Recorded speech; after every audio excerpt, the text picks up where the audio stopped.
ప్రజాపాలన దరఖాస్తులో రోడ్ల పాలైన ఘటనలో రాష్ట్ర ప్రభుత్వ చర్యలపై సర్వత్రా విమర్శలు వెల్లువెత్తుతున్నాయి.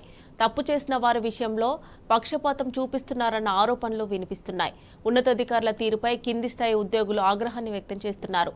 అసలైన బాధ్యులపై చర్యలు తీసుకోకుండా ఎందుకు వారిని వెనకేసుకొస్తున్నారని ప్రశ్నిస్తున్నారు.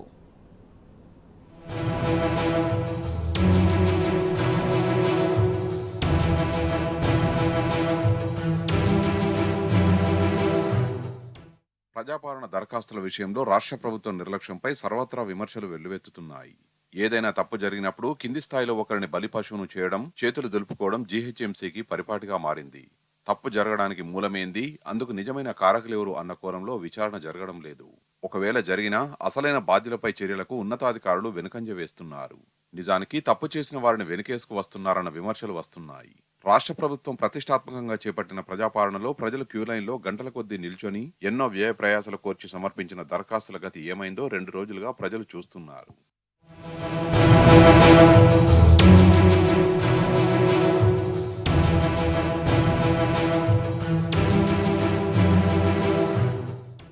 హయత్ నగర్ కు చెందిన దరఖాస్తులు బాలానగర్ ఫ్లైఓవర్ మీద గాలికి కొట్టుకుపోయిన ఘటనపై జీహెచ్ఎంసీలో జరిగిన విచారణ, తీసుకున్న చర్యలు కింది స్థాయి యంత్రాంగంలో తీవ్ర ఆగ్రహం కలిగించాయి. ఈ ఘటనకు అసలు కారకులెవరో ఉన్నతాధికారులందరికీ తెలుసు. ప్రస్తుత హయత్ నగర్ డిప్యూటీ కమిషనర్ రవీందర్ కుమార్ గతంలో కూకట్పల్లిలో పనిచేశారు.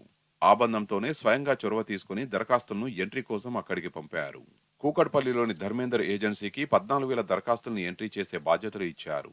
80 దరఖాస్తుల్ని అప్లోడ్ చేస్తే ₹1,000 చొప్పున చెల్లించేందుకు ఒప్పందం చేసుకుని ఈ అభయహస్తం దరఖాస్తులు అప్పగించారు. మిగిలిన దరఖాస్తులు హయత్ నగర్ సర్కిల్ కార్యాలయంలో ఎంట్రీ అవుతున్నాయి. ధర్మేందర్ ఏజెన్సీకి అమీర్పేటలో మరో కేంద్రం ఉంది. దీంతో కొన్ని దరఖాస్తులను ర్యాపిడో బైక్ పై అమీర్పేట కేంద్రానికి తరలించారు. వాస్తవానికి డాటా ఎంట్రీ ప్రక్రియ సంబంధిత అధికారి పర్యవేక్షణలోనే జరగాలి. మరి ధర్మేందర్ ఏజెన్సీ చేస్తున్న డాటా ఎంట్రీకి పత్రాలను ర్యాపిడో బైక్ పై మరో కేంద్రానికి తరలించేందుకు ఆ సంస్థకు అనుమతి ఇచ్చిందెవరు? ఇవన్నీ విచారణలో తేలాల్సిన అంశాలు. ఈ ఘటనలో డిప్యూటీ కమిషనర్ నిర్లక్ష్యం, అజాగ్రత్త స్పష్టంగా కనిపిస్తున్నా ఉన్నతాధికారులు ఎందుకు చర్యలు తీసుకోవడం లేదనే సందేహం వ్యక్తమవుతున్నది.